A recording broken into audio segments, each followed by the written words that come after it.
Hello and welcome to India Speaks, the podcast by the Center for Policy Research.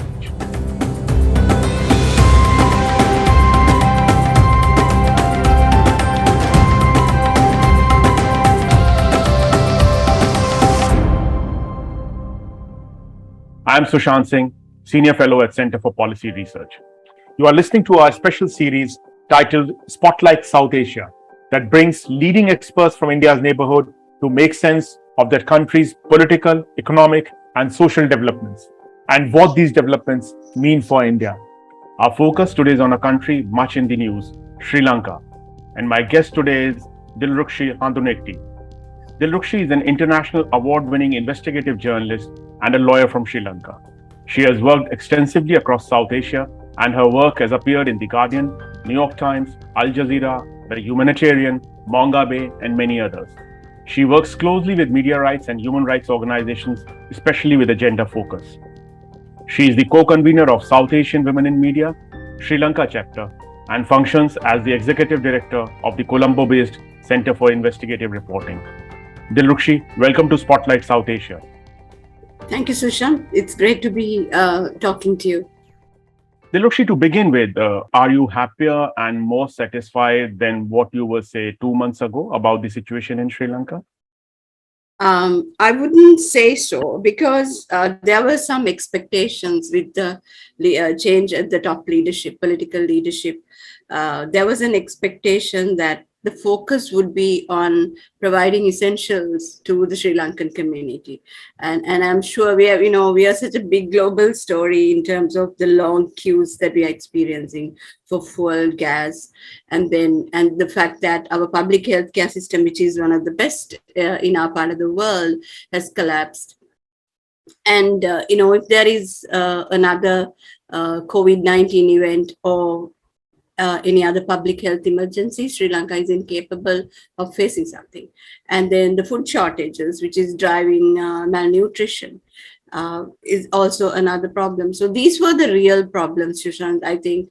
And people, irrespective of the public protest that was going on, and I think the protest had many elements.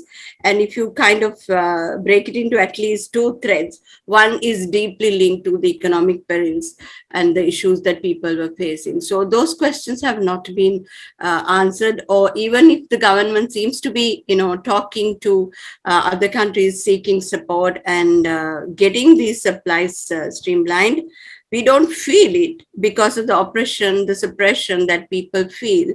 And they feel it within this, 1 week of Ranil Wickremesinghe's presidency has been also one in which we feel that democracy is once again threatened. So not forgetting, when people queued up, people queued up and broke into angry protests because we did not have supplies. But there was also this other thread about nepotism, grand scale corruption, and cronyism that made the previous administration extremely unpopular. So if we were looking to improving our human rights record and having a better place to live in terms of democracy, I don't think people feel that way. Dilrukshi, you just mentioned that Sri Lanka has been making global headlines over the last month or so, but not for the reasons any one of us would have wanted it to make those headlines. I'm reminded of Ernest Hemingway's words, "How did you go bankrupt? 2 ways, gradually, then suddenly." Did you, as someone deeply inside it, critical of the system to a great degree, did you expect this to happen, Dilrukshi, as it happened? Well, deadlines notwithstanding, and the crisis when it happened, irrespective of when it happened, yes. That is also because, Sushant, I think there's a great problem with our economic model. And the fact that, we're a service economy, and then we're so reliant on imports. And we do not manufacture things that we can even manufacture within the country. And I think, looking to Singapore, looking to some other place and thinking that, we can create that model. If you do not create the infrastructure for that kind of economic model, then you're not going to work it out. So the fact that our debt has been increasing over a period of years, it's a given, and people understood that. While the politicians have chosen to, stay quiet, never explain it to the public, and I really do fault the government, successive governments, for never bothering to take people into confidence and for sharing the kind of economic issues that we were facing. The whole thing about debt was always happening, and then if you look at the numbers also, it will show that our debt has increased since 2005, and I will decode it a little bit. I'm not an economist, but then we do have some idea as to why it happens. Two things that I want to mention here is the fact that our debt has been increasing, doubling, and also we have been investing in large scale infrastructure projects since 2005. And a lot of people do think it's lots to do with China, and it is lots to do with China as well, and for a different reason, not for the reason that I think a lot of people fault that borrowing for. And that is because you have had a lot of vanity projects in all of these mega projects that Sri Lanka has had since the Rajapakshas came into office. It's been mostly vanity. People have not really derived benefits from that. You can say that we have these highways and all that. Yes, people use those roads, but then you also have like seriously meaningless things like airports that are never used. World's emptiest airport, for example, in Hambantota. So that's also been part of that issue, because we have been borrowing at commercial rates from China. So that's part of it, and the fact that we are unable to pay for it, settle our debt. On the other hand, Sri Lanka has always had a debt issue. We have never really addressed it. We have never looked at restructuring. We have never really put economic reforms in place. But fault really lies with also the previous administration. When I say previous, it's a continuation of the same administration with the presidency being changed. When there were warnings from the economists that you should reschedule, you really have to go for debt restructuring, the former president did not pay heed. And this pushed us to this absolute crisis. And when you go into this kind of, black hole situation, then you can never raise funds, right? You can never go for loans. Nobody wants to invest in a place that is officially unable to pay back their loans and is declared bankrupt. Dilrukshi, at what point in time someone like you or your friends or your colleagues actually saw that the red lights are now flashing, that things are now really, the train is going off the rails, so to speak? I remember specifically in 2016-17, those who report on business and finance, and those who actually have a better sense of finances and national fiscal planning. They used to do stories and they got hounded. And I'm talking about the good journalists in this country who actually serve as an early warning system. And the stories were scoffed by people, heads of the central bank, and also people who were from the monetary board. So it was going on. The people who actually saw it happening, the commentators, the experts who spoke to journalists, who did join debates like public debates and say that there is something going to happen and Sri Lanka needs to be prepared. Nobody was going to listen to those. So we have seen it happening. We have heard about it for the past 5-6 years. You mentioned Singapore previously a little while ago. I remember the then Singapore president has actually said in 1950s and 60s that I'll make Singapore like Ceylon or Sri Lanka. And from there we have come to that stage where now Sri Lankan leaders say that I will make Sri Lanka like Singapore.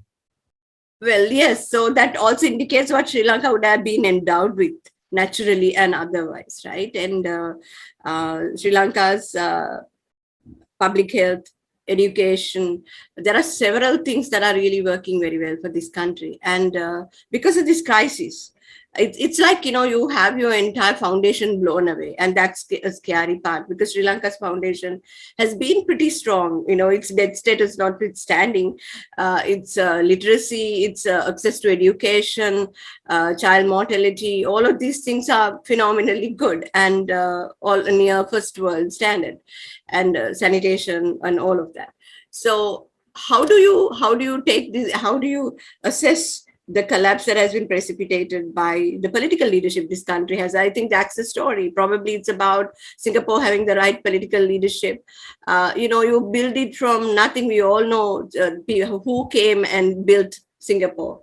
Singapore was newly built by very resilient people with nothing.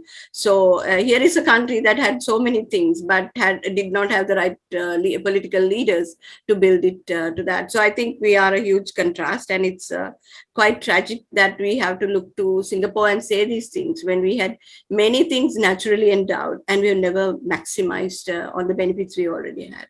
I must say that the decline of Sri Lanka is actually a tragedy for whole of South Asia, because this was a country where the rest of South Asia could look up to and could say that these are the kind of social indicators we can aspire for. These are the kind of health indicators, public health indicators, public education indicators, public cleanliness. This is what a country can achieve even in South Asia, because somehow it has been portrayed that South Asia has to be like this. It has to be it has to be dirty. It has to be illiterate. It has to be poor.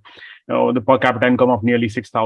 India and Bangladesh are at $2,000, and other countries are even lesser than that. So it's a great tragedy for the region as well. It is. But Dilrukshi, what exactly went wrong? Was it just the politics alone, or were there other factors in play also? And why did the institutional checks and balances fail completely? And my follow-up question to these two questions is, what is the relationship between the high social indices and democracy? And does that also come into play now? I think it does. But I'll give you an example, and one that I know well, and that's about sanitation, because I used to work a lot on sanitation, and it's the kind of area that nobody really wants to bother about. And as you know, Sri Lanka's sanitation standards are of the first world, and it's been credited for that, recognized for that. But you asked that very interesting question about the indices and democracy. So democracy is when everyone gets served, right? Hopefully a system that is in place where everyone gets served. And I wouldn't want to comment on the rest of the region, because I worked on the same issue in the rest of the region. And when you look at those massive populations, and I understand it's more complicated, but with 22 million people, there are things that can be practically achieved by a government. So if you have these major pockets of depravity where you don't service people, and when you have these indices and you have this average to say that our sanitation cover is 92%, amazing. Yeah, and in that you do find, and it's true also, wherever you go, you realize that it's not too bad. It's really not bad when you travel in the rest of the region. But you still have those absolutely deprived people. So when you talk about indices, the indices are not really reflective of all sections of community. And unless and until we serve all of them, it's like, there are Dalit communities, and then there is a different way of treating them. And we also have them in another name. And we other them using the ethnic identity, or the fact that they have had success to education and the socio-political programs, and a case in point is the Tamils of Indian origin living in the central parts of Sri Lanka. Their sanitation stories are very different to anything else. So I always find that there is this huge contrast, and in this democratic framework, we don't necessarily even try to serve everybody alike. And Dilrukshi, why did the institutional checks and balances fail as the crisis was building up? As you said, people were already warning 5 years ago, 6 years ago. Sushant, I think Sri Lanka is a great case study for a number of things, and not very good ones. And it's not just about, this wonderful state in South Asia failing and on all counts. But if you look at Sri Lanka, it's also a failure of governance. Serious governance issues are there. why the system has failed. Over a period of years, it's got deeply politicized. And when we talk about many of our countries, we've been colonized and there are legacies as such. And in that, you do have public institutions, and then public institutions play a critical role. And those who are in public service also play a critical role. But I would definitely fault successive governments, but in towards the end and in the past 10 years, I would say that the Rajapakshas have really done the greatest disservice to the nation by breaking the backbone of this country, and that's Sri Lanka's public service, by appointing politically affiliated people who would never tell you what is going on. And there's you would also realize that Sri Lanka has these multiple corruption cases, and incidents are getting reported. So they have all the top officials and the politicians have worked together, and this is not a unique story. I mean, this is something that we find in many places. But in a place like ours, this is the level of destruction that can actually be caused, because for example, you have the central bank is supposed to be giving directions on finances and offering the checks and balances. And if we had those and those warnings about our failing economy were issued, and they are the ones who should have taken steps to contain the situation. But instead, the reverse has happened. They have not been talking to the government, informing the government, advising the government. Instead, we have this situation where they have contributed to what we are going through now.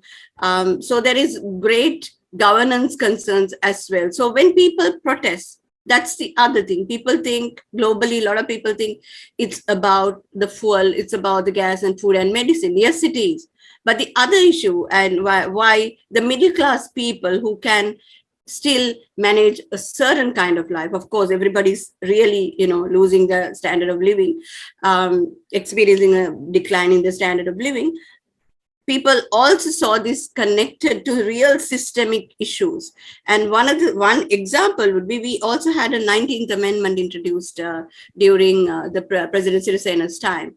And it was I would say it was the most democratic constitutional amendment we have had. Everything else has been tied to some other reason, various political reasons, and things that people at least would not want to accept. But 19th Amendment was a pro-people amendment.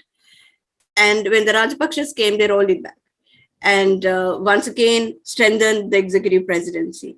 And the public commissions lost the powers, the independence they had. So when you do things like that, you actually attack the backbone of a country, because these are the people, irrespective of governments, they come and go. The public service holds things together.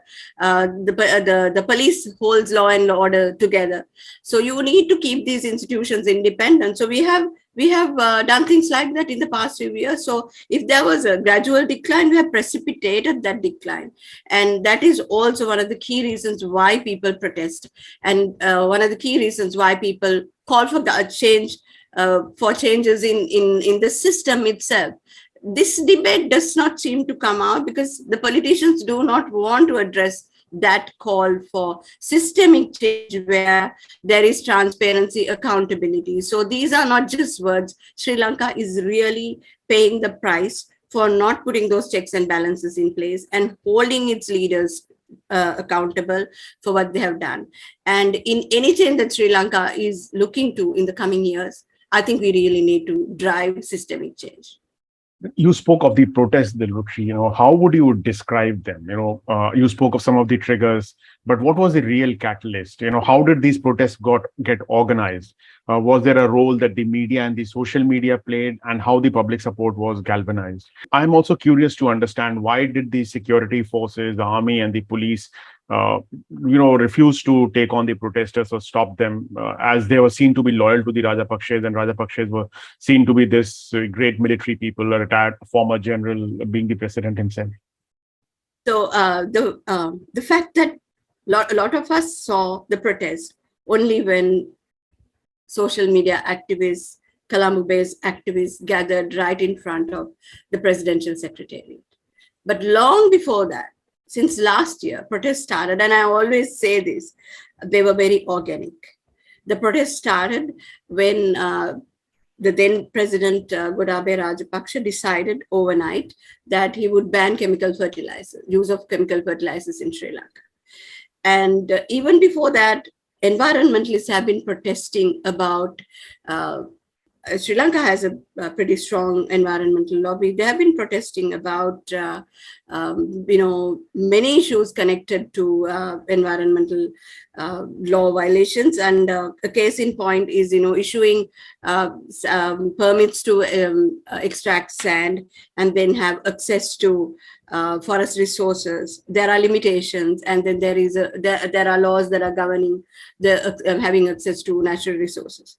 So these were violated, and they were violated by the political stooges of the former regime.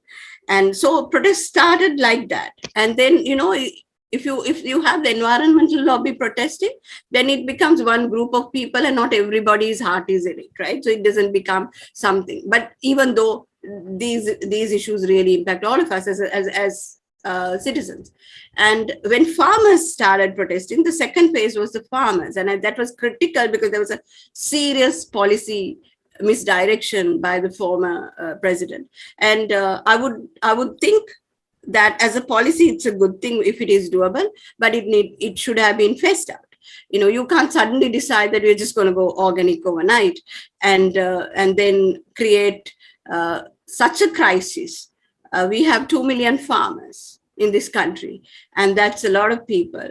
And because of this, we have rendered that number of people destitute. And season after season, if you only have losses in terms of yield, then it is not just about their economy. It's not just about their homes. It's about a country's food security. So now we are having that issue as well, which was precipitated. So these were the people who actually started protesting. So it's not, but they are not very sexy, Sushant, right? Yeah. In farmers' protests, when maybe people who are concerned about the environment, maybe a bit, but then you don't have this kind of massive support. Farmers are somewhere there. I live in Colombo, so I don't even see them, right? So unless there is a food shortage, there is no reason for me to empathize or sympathize with what they are going through. And suddenly it reached a point where there was a gradual combination, and also citizens, it did not get this kind of organized state. Housewives got on the streets, young kids got on the streets, just saying, when during power cuts, light a candle and say, we are not having this. So you would have also noticed these protests were very peaceful for a long time. They really were exemplary at a point to the extent that even when you're denied so much and there is such a crisis, people were just gathering in places and even having music, and there was this sense of community. So that is how it got developed, and it happened over a number of months. What people saw, the footage that people saw was like from March onwards, but this was going on for a number of months. So with each passing week, people started focusing on additional issues because issues were piling up. If it was about the power cuts, then it was about fuel, then it was about gas, and then it was about medicine, and then it was about kids not having access to school because of the fuel issues, and kids could not sit their exams because they could not print papers. So each day you will have new issues being added up. So that's how it grew, and it was definitely organically grew. And as someone who used to go and cover the protest venue on at least every other day, I met a lot of people. But I also think there were political elements. Obviously, no protest is apolitical. That's such a fallacy to believe. But it had all colors, all shades of opinion, and there was that whole common identity. And I also saw a lot of people coming together to enjoy what we used to call diversity in Sri Lanka, which was no longer something that Sri Lankans were able to celebrate in the past few years because we've been so polarized. So that's how it happened. Towards the end, it got deeply politicized, I think.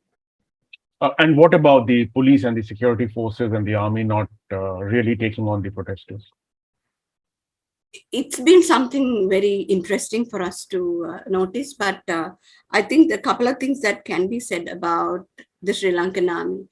Uh, if you look around and, particularly certain countries in our region and elsewhere, you see the military does enjoy a lot of power and likes to enjoy that power and to present themselves as the kind of administration a country should have.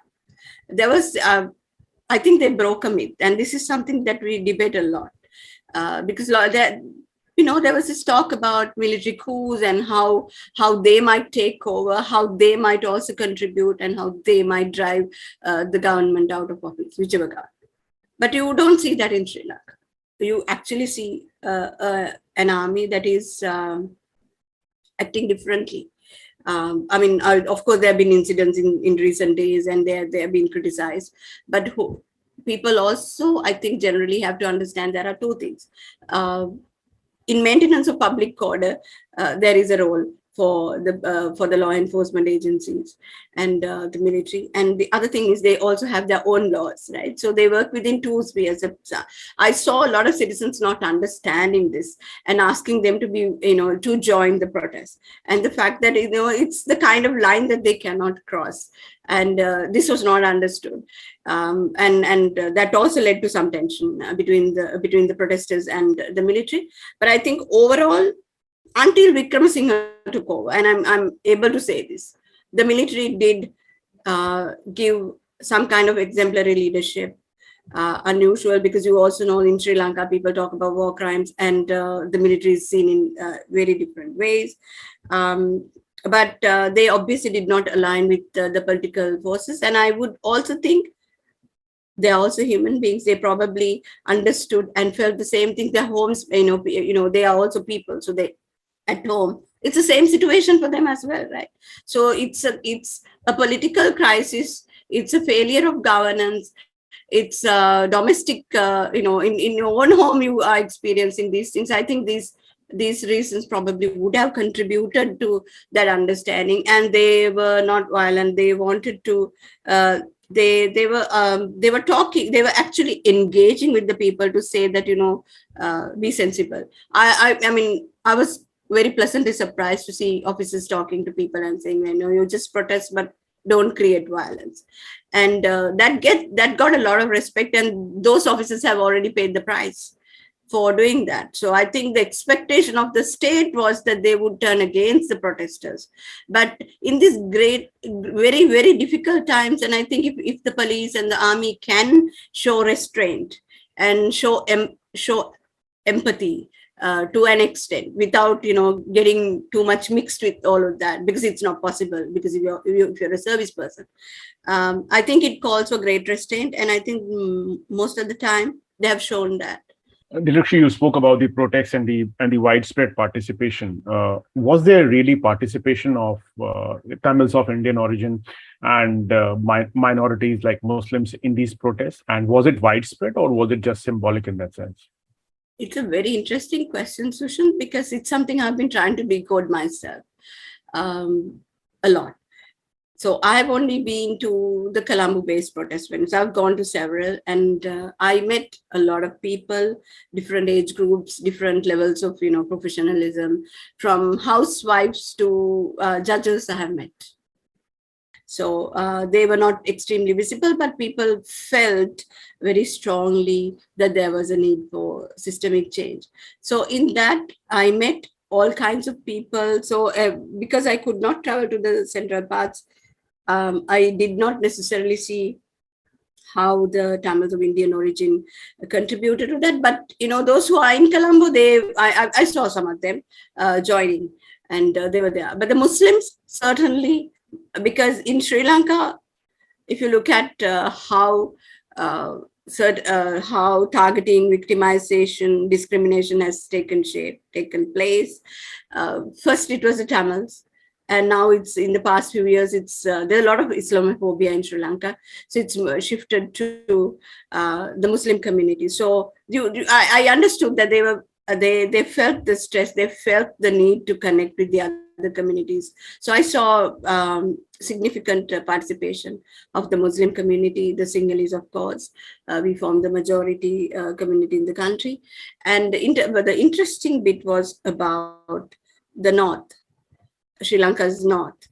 And there have been some connectivity there. At one point they participated and they did lead they did lead a protest, but I don't think they overwhelmingly contributed to this. And I can even understand. I definitely understand that, because in these protests, which were mostly connected to economic and governance issues, our deepest wound of the ethnic conflict was never discussed. It was never really a core issue that the protests discussed.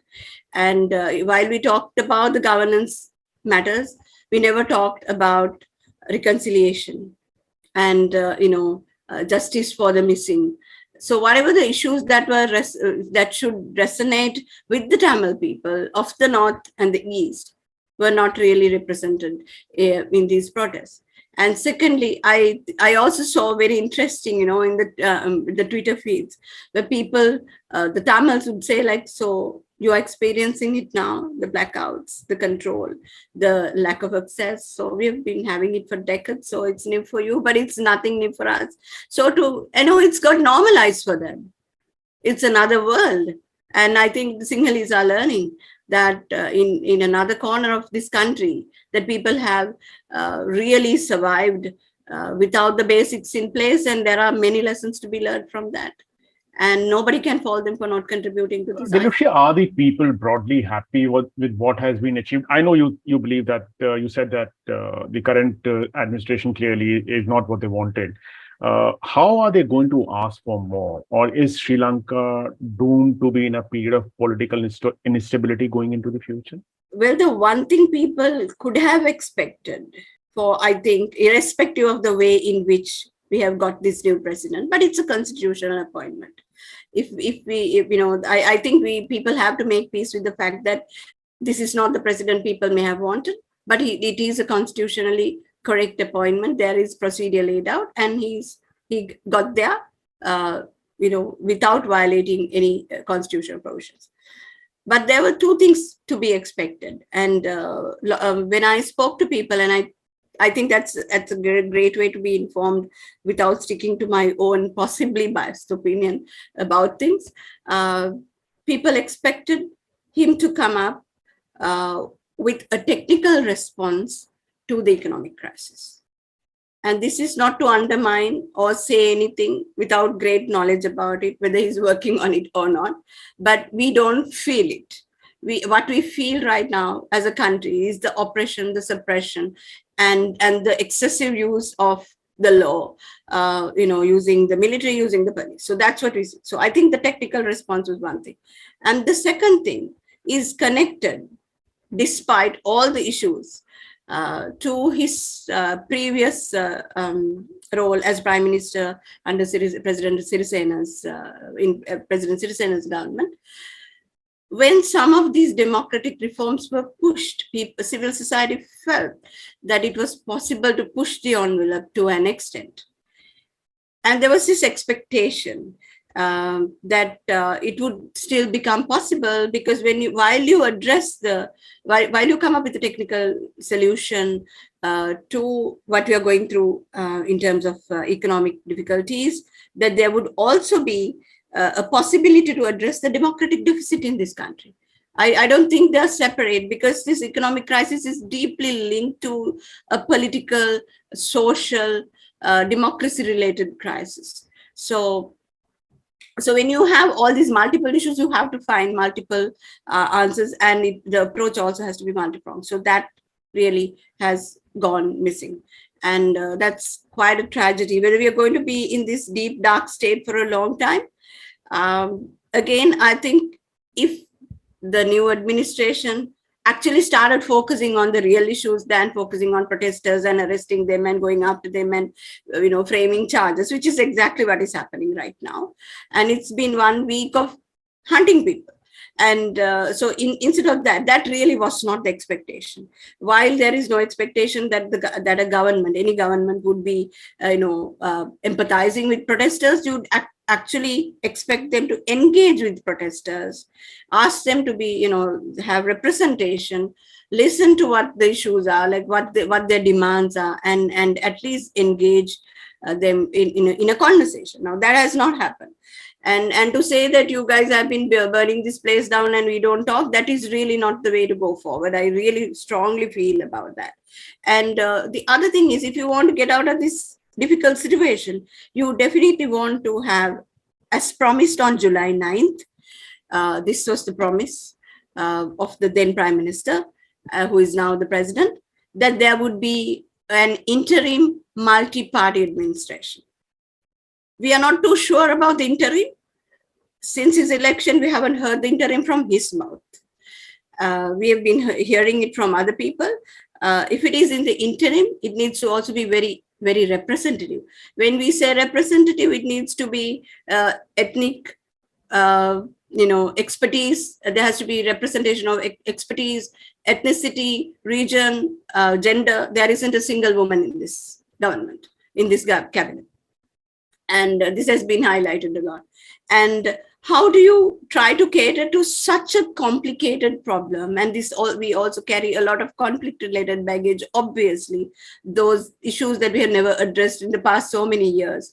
On top of that, the economic issues. So you really need that multi-pronged approach, and that can only be achieved if the parliament convenes in a way that everybody has the opportunity to contribute. So day before yesterday, lip service was once again served, and then said that there would be a multi-party, a government that can draw from parliamentarians. If you're serious, you will invite the parties to contribute, not to individual parliamentarians who want to contribute, because that's really not how it's going to happen. So if those solutions are not brought forward, and everyone's capacity, whatever said and done, we are in such a difficult situation. You need all the heads, all 225 in parliament must contribute, and we have to create systems where you can contribute, and we have not done that. So this the reaction from the United States, from China, from Canada, from the United Kingdom, it's all been about how undemocratic things are. And they've been great. They have expressed concern about not China, but the other three countries, the Western countries. They have expressed concern about what's going on in Sri Lanka and the way in which the protests are being attacked, protesters are being dealt with. On the other hand, the International Monetary Fund and the World Bank, they have issued statements to the extent that, saying that, you have you need a stable government to have discussions about debt restructuring. So if this is how we behave, it does not look very stable. It does not augur confidence of other people who would want to come and engage with a government, with a country that has deep political instability and does not show, a path towards reforms, and doesn't seem to be working on that. But instead, they seem to be working on proroguing the parliament and attacking protesters. And the prorogation does raise serious issues about democracy again, because we, obviously it's a British parliamentary system that we have then you have the Committee of Public Enterprise. They were looking in the various committees that were looking into certain questionable deals of the previous regime. So all the committees they lapse when you prorogue the House. And already people are questioning, if they lapse, they are never going to go back to those inquiries. And that does not demonstrate, it's not a good way to demonstrate your commitment to governance. And I think governance is a serious issue that Sri Lanka has to deal with. And it's tied to the financial support you can get. It's obviously other countries are watching Sri Lanka with great concern for its lack of democracy, for their inability to engage with us as a country, and because we are obviously not offering solutions or even an agenda for engagement, and we are dealing with issues in a way that, so I think we are going to go through a very difficult period for the next several months. Yeah, I must clarify to my listeners that we are recording this on the last day of July, 31st of July, 2022. Dilrukshi, let me ask you a very different question now. And to inverse the gaze a bit, how does today's India look from Sri Lanka? Many ways, that's a very good, very nuanced question if you kind of, look at it from different angles. because how Sri Lanka gets covered in India is also, Sushant, is very interesting, right? How Tamil Nadu covers Sri Lanka is extremely different to how Delhi covers Sri Lanka, and how some other parts of India does not even know Sri Lanka exists and doesn't cover at all. So so that also shows how strategic certain things are, and including media coverage. It's the same thing when Sri Lankans look at India also. India has provided Sri Lanka with extensive humanitarian support, financial support, and India has not sat there and questioned. Whereas a lot of countries are questioning Sri Lanka right now, and rightly so. And irrespective of the geopolitics, the multiple threads of interest that each of these countries do have, and sometimes they overstep the boundaries. And overtly, I haven't seen those signs, and it's a good thing. Overtly, it's always there, but then you haven't seen the traditional aggression that people would expect from India. We didn't see that, and but already there is a United States-China spat over Sri Lanka, which is very interesting. This is how that whole thing plays. To answer your question, people still, one very interesting response was that when some of the Indian journalists, very reputed Indian journalists, came to Sri Lanka and started talking to people. And I remember the stories. People said, don't send anything to the Sri Lankan government, send it directly to the people. So that was one response. So people were not trusting their government, but they were willing to trust the assistance that was coming from India. So that was one very interesting response. And how you send it without the intervention of the government or through government channels is another thing. But that's how people looked at it. People really felt and considered the government to be their enemy when they spoke that way. Secondly, then there was this other set of appeals going to Tamil Nadu, and Tamil Nadu politicians responding, saying that we send support to assistance to the Tamils of Sri Lanka. But then the Sri Lankan Tamils responding and saying send assistance to Sri Lanka, to Sri Lankan people, not just to Tamils. So I saw these very interesting threads, and I think these are to be explored. And probably the crisis has driven some level of unity among Sri Lanka's much divided communities. And I think that should be fostered and really supported, because we saw that coming together. But let me also say, Sushant, India will always be suspect. And always people will think, people do think, and people do ask, why would India assist? What is it? What's there for India when they assist Sri Lanka? And whether it's about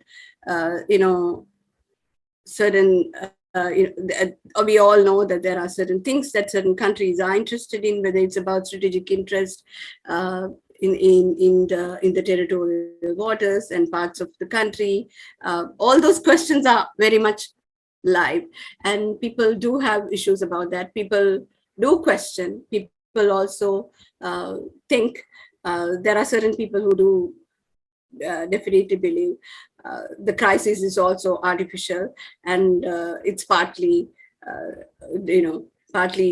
geostrategic, and it was driven by not just India, but that there are other strategic interests that work together have precipitated this. So there are all kinds of threads. It's a very interesting time to look at how people respond and view India. But I think there is generally a lot of, and I talk about the average, absolutely the average citizen who sees India as a friend at this moment, because Indian assistance has been there. It's been the most consistent in the past several months. So people understand that, and people also see, when you talk to those who work in foreign policy, people also fault the previous government. And this government, it's too new for us to be talking about the foreign policy of the Wickremesinghe administration. But then the Wickremesinghe administration is an extension of the previous administration, because it's the same parliament, it's the same mandate that he executes. But the fact that Sri Lanka also needs a different kind of foreign policy and a neighborhood policy also. Finally, before I let you go, and this is an important question, how do you keep the hope alive in such a situation inside Sri Lanka? Because that's a lesson all of us in South Asia need to learn somehow. How do you keep hope alive, Dilrukshi, in all this? I think crisis also offers opportunity. And this we all know. It allows us to reflect. It allows us an opportunity to challenge systems, which is what the Sri Lankan people have done for all these years of being silent and observing corruption, nepotism, grand scale corruption, serious issues of governance. All of these things drove this economic crisis. So people have voiced their concerns and protested, come together. So I also think you should now channel this energy to rebuilding the country from a different, you need to find new places to, you just cannot ignore the large numbers that gather on the streets and say that we exclude you from our solution, whatever that solution means. And I think creating spaces and opportunities for young people to come and express their views and actually respectfully taking their ideas on board in designing a new path. Sri Lanka needs a policy reset, and definitely Sri Lanka needs to think about a new foreign policy, new economic policy. You just cannot afford to look around and say, we want to be like that country. That country will have certain unique things which makes that country work. So and to think about measures of getting out of this debt crisis, and then a new economic policy that will make Sri Lanka a sustainable economy. So I think people have to think long term and short term. In the short term, not to lose focus. In the long term, to stay focused and make sure that you transform your ideas into real action. In this, I also really strongly feel that Sri Lanka needs to create a pathway for new leadership to emerge. We really should create an opportunity for young people to enter national politics and probably have the kind of learning. And it's something I passionately advocate for these days, that you need to go into, learning public diplomacy, international relations, and what it means to be a legislator, what it means to be a public representative at the community level.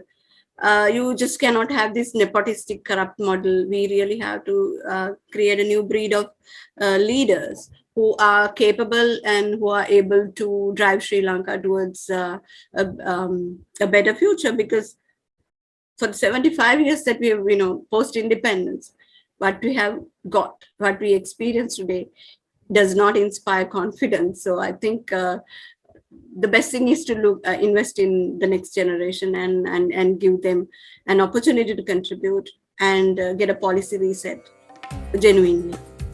Thank you so much, Dilrukshi. As always, it was a pleasure talking to you. Thank you so much. To our listeners, thank you for listening. For more information on our work, follow us on Twitter at CPR_India and log on to our website at www.cprindia.org.